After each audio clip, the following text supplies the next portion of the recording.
নমস্কার বন্ধুরা, বাংলার বাগানে আপনাদেরকে স্বাগত। আপনারা সবাই নিশ্চয়ই ভালো আছেন, আর গাছকে ভালো রাখার জন্য আপনাদেরকেও ভালো থাকতে হবে। দেখুন, আপনাদের সবার প্রিয় বাংলার বাগানে এই পুনে ভ্যারাইটির এই জবা গাছ থেকে আমি অনেক দিন পরে কিন্তু ফুল পেলাম, কারণ আমি মাঝখানে একটু প্রুনিং করে দিয়েছিলাম নতুন ব্রাঞ্চ যাতে আসে, ঝাঁকড়া হয় গাছটা খুব সহজেই। তো তারপরেই দেখুন এই প্রথম ফুল, দেখেন এখানে কুড়ি আছে, এখানে কুড়ি আছে। তো আমি মোটামুটি ভালো ফুল পাবো আশা করছি। তো আমি অনেকগুলি ব্রাঞ্চ কিন্তু আমি বার করতে পেরেছি এই জবা গাছ থেকে, আর এই সময় যেভাবে পরিচর্যা করতে হয় আমি ঠিক সেইভাবেই পরিচর্যা করে যাচ্ছি। তো আমি মোটামুটি ভালোই ফুল পাচ্ছি রেগুলারলি আর কি। প্রুনিং করার পর থেকে, প্রুনিংয়ের আগে আমি ফুল খুব একটা পাচ্ছিলাম না, কারণ ডালগুলো বয়স হয়ে গিয়েছিল। তো আমি বর্ষার একটু আগে আর কি আমি প্রুনিং করে দিয়েছিলাম। তারপরে এই প্রথম ফুল এই জবা গাছ থেকে আমি পেয়েছি আজকে। দেখেন ফুলগুলির সাইজ কিন্তু বেশ ভালোই এসছে, কালারটা দুর্দান্ত। তো আপনাদের বাড়িতেও নিশ্চয়ই জবা গাছ রয়েছে, সে মাটিতে হোক বা টবে হোক। আপনারাও কিন্তু আমি যেভাবে আপনাদেরকে এই গাছ পরিচর্যা করতে বলেছিলাম সেই ঠিক সেরকমভাবে পরিচর্যা করবেন। তো টাইটেল আর থাম্বনেল দেখে আপনারা নিশ্চয়ই বুঝতে পেরেছেন যে আমি আজ আপনাদের সঙ্গে কী গাছ পরিচর্যা নিয়ে আলোচনা করতে চলেছি।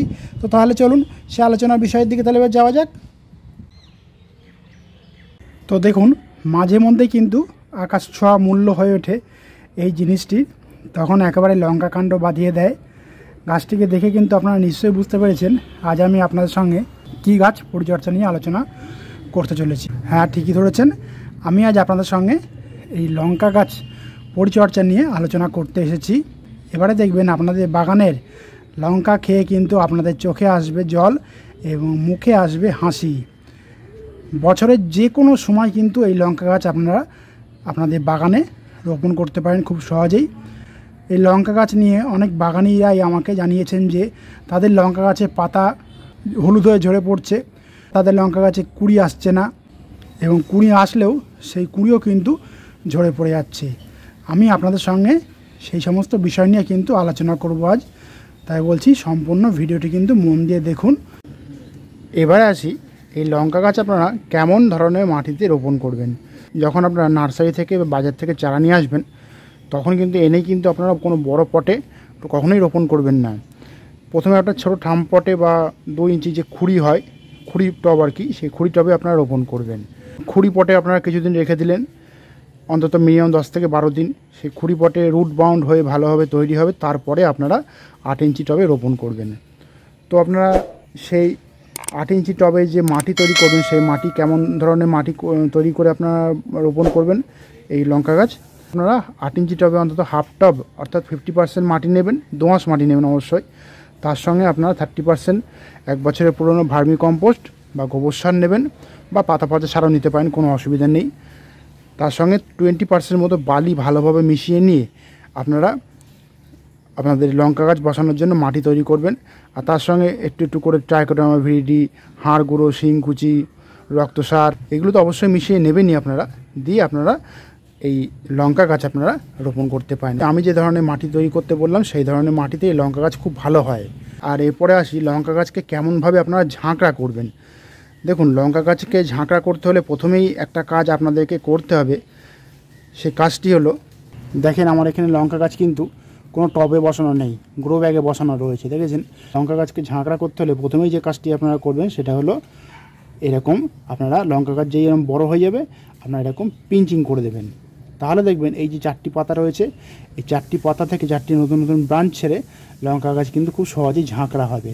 আমিও ঠিক তাই করেছিলাম। দেখেন এখানে যখন পিঞ্চিং করেছিলাম, তারপরে দেখেন এই 3টি ব্রাঞ্চ আর কি নতুন নতুন ছেড়েছে, দেখেছেন। তারপরে দেখেন ফুল এসছে আবার। তো আপনারাও কিন্তু এরকম পিঞ্চিংটা করে দেবেন লঙ্কা গাছে, তাহলে কিন্তু লঙ্কা গাছ বেশ ভালো ঝাঁকড়া হবে এবং প্রচুর সংখ্যক ব্রাঞ্চ ছাড়বে আপনাদের লঙ্কা গাছ থেকে। তো অনেক বাগানিরাই তারা লঙ্কা গাছ নিয়ে বিভিন্ন সমস্যায় পড়েছেন। সেই সমস্যাগুলির মধ্যে প্রধান যে সমস্যাটা হলো লঙ্কা গাছে ফুল না আসা। এর বিভিন্ন কারণ রয়েছে। অতিরিক্ত নাইট্রোজেনযুক্ত খাবার দিলে বা গাছের গোড়াতে বেশি জল দিলে বা সারাদিন গাছ রোদ না পেলে কিন্তু এই সমস্যাটা হয়। তো এর থেকে সমাধান পাওয়ার উপায় কি?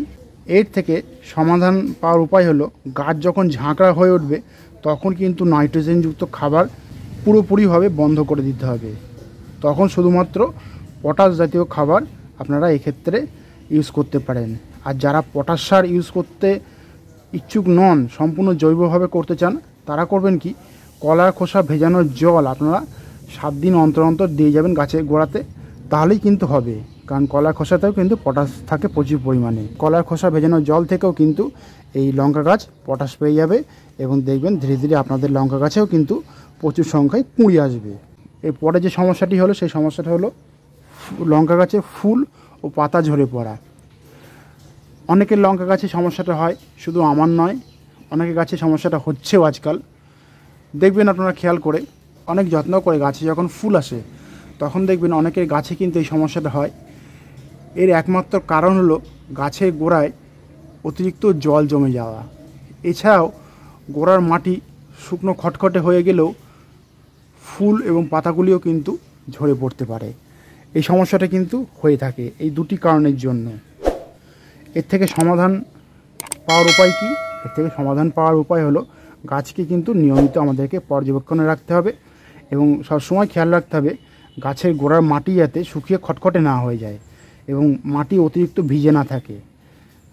তাহলে আগে বললাম যে এই দুটি কারণের জন্যই কিন্তু ফুল ও পাতা ঝরে পড়ে যেতে পারে। দেখেন আমার এই লঙ্কা গাছে দেখেন ফুল এসছে। আমি যেভাবে আপনাদেরকে পরিচর্যা করতে বললাম আমি ঠিক সেভাবেই পরিচর্যা করে যাচ্ছি। তো এখনও ফুলগুলি দাঁড়িয়ে আছে, আশা করছি লঙ্কা এতে খুব সহজেই খুব দ্রুতই ধরবে আর কি। আর একটা কথা বলি, ম্যাগনেসিয়াম সালফেট আপনাদেরকে এই লঙ্কা গাছে স্প্রে করতে হবে। 1 লিটার জলে 2 গ্রাম ভালোভাবে গুলে নিয়ে গোড়ার মাটিতে কিন্তু দিতে হবে। তাহলে কিন্তু দেখবেন আপনাদের লঙ্কা গাছের পাতা এরকম হলুদ হবে না। এই দেখেন আমার এই লঙ্কা গাছের পাতা এরকম হলুদ হয়ে গেছে। আমি দিয়েছি কিছুদিন আগেই, তবুও দেখছিলাম পাতা হলুদ হয়ে গেছে। তো আমি আরেকবার দেবো, তাহলে কিন্তু এই সমস্যার হাত থেকে আমিও মুক্তি পাবো। আপনারা এই কাজটা মনে করে কিন্তু অবশ্যই করবেন। এরপরে আসি লঙ্কা গাছে পাতা কুঁকড়ে যাওয়ার সমস্যা নিয়ে। দেখবেন অনেক সময় লঙ্কা গাছের পাতা এরকম ঢেউ খেলানো নৌকার মতো হয়ে যাচ্ছে, নিচের দিকেও এরকম ঢেউ খেলানো নৌকার মতো হয়ে যেতে পারে, আবার উপর দিকেও কিন্তু এরকম ঢেউ খেলানো নৌকার মতো হয়ে যেতে পারে। তো এই ঢেউ খেলানো নৌকার মতো হওয়ার কারণটা কি? কারণ বিভিন্ন রকমের মাইটস, চষি পোকা এবং সাদামাছি কীটপতঙ্গের আক্রমণের কারণেই কিন্তু এই রোগটি হয়ে থাকে। এর থেকে সমাধানের তাহলে উপায় কি? এর থেকে সমাধান পাওয়ার উপায় হলো আপনারা কাকা নামক কীটনাশকটি 1 লিটার জলে 2 ml ভালোভাবে মিশিয়ে নিয়ে আপনারা সমগ্র গাছটিতে 10 দিন অন্তর অন্তর স্প্রে করবেন। তাহলে কিন্তু সহজেই আপনারা সমাধান পাবেন। বা আপনারা ইমিডাক্লোরোপিড জাতীয় যে কোনো কীটনাশক আপনারা আপনাদের লঙ্কা গাছে স্প্রে করতে পারেন। তাহলে লঙ্কা গাছের পাতাগুলি যে সমস্যাগুলি আমি বললাম সেই সমস্যাগুলি থেকে আপনারা খুব সহজেই আপনারা মুক্তি পাবেন। যে কীটনাশকগুলির নাম আমি বললাম সেই কীটনাশকগুলি আপনারা 10 দিন অন্তর অন্তর ঘুরিয়ে ফিরিয়ে ইউজ করবেন, তাহলে ভালো কাজ হবে। আর এই লঙ্কা গাছের পাতা বা ডাল যেন মাটিতে যেন কখনোই থেকে না থাকে। অর্থাৎ আমি বলতে চাইছি লঙ্কা গাছের গোড়া দিয়ে যে ডালটা বেরোয় সেই ডালটা যেন কখনোই মাটির সঙ্গে ঠেকে না থাকে, বা এখানে কোনো পাতা হয়েছে বড় আকারে সে পাতাও যেন কখনোই মাটির সঙ্গে ঠেকে না থাকে। তাহলে কিন্তু গাছে একটা ফাঙ্গাল অ্যাটাক কিন্তু হতে পারে। গোড়ার মাটি কিন্তু সবসময় এরকম পরিষ্কার রাখতে হবে, কোনো রকম আগাছা বা শুকনো পাতা কিন্তু রাখলে হবে না। সেদিক থেকে কিন্তু আপনাদেরকে সতর্ক থাকতে হবে। আর আপনাদের লঙ্কা গাছে যখন এরকম ফুল আসবে 7 দিন অন্তর অন্তর কিন্তু আপনারা তরল সার দিতে পারেন, কোনো অসুবিধা নেই। কারণ যেহেতু জৈব খাবার দিয়ে আমরা গাছটিকে বড় করতে চাইছি সেহেতু জৈব খাবারই আমরা দেব। দেখেন আপনাদের সবার প্রিয় বাংলার বাগানে এই লঙ্কা গাছে দেখেন ফুল এসেছে। আশা করছি এই ফুলগুলিকে আমি দাঁড় করাতে পারবো। দেখেছেন তো এই গাছে কিন্তু আমি তরল সার মাঝে মধ্যেই প্রয়োগ করি, আর তার ফলেই দেখেন কুঁড়ি কিন্তু ভালোই এসেছে। বেশ নিয়ম করে খাবারটি দিয়ে যাচ্ছি।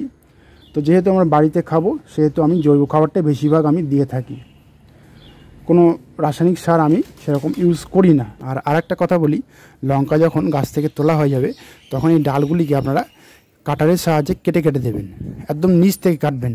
তাহলে দেখবেন নতুন নতুন কিন্তু ব্রাঞ্চ আপনাদের লঙ্কা গাছ থেকে ছাড়বে এবং খুব সহজেই গাছটিকে আপনারা আরও ঝাড় করতে পারবেন। যত বেশি আপনারা গাছটিকে ঝাড় করতে পারবেন তত বেশি সংখ্যায় ফুল কিন্তু আপনারা এই লঙ্কা গাছ থেকে পাবেন, এবং ফুল পাওয়া মানেই আপনাদের গাছে লঙ্কা কিন্তু ভর্তি হয়ে যাবে।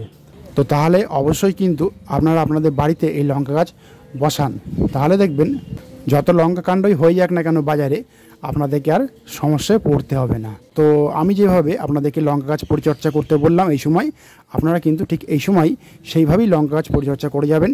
দেখবেন আপনারা খুব সহজেই সেই লঙ্কা গাছকে খুব দ্রুত ঝাড় করতে পারছেন এবং আপনাদের লঙ্কা গাছে খুব দ্রুত ফুল আসবে এবং ফুল আসা মানেই সেই লঙ্কা গাছে ফল খুব সহজেই আপনারা ধরাতে পারবেন। দেখবেন আপনাদের লঙ্কা গাছে একটি পাতাও কিন্তু হলুদ হবে না এবং একটি ফুলও কিন্তু ঝরে পড়বে না। আর তো বন্ধুরা আজ এই পর্যন্তই। আর যদি কোনো কমেন্ট থাকে তাহলে কিন্তু বাংলার বাগানকে জানাতে ভুলবেন না, কারণ বাংলার বাগান সবসময় আপনাদের পাশে ছিল, আছে এবং থাকবে।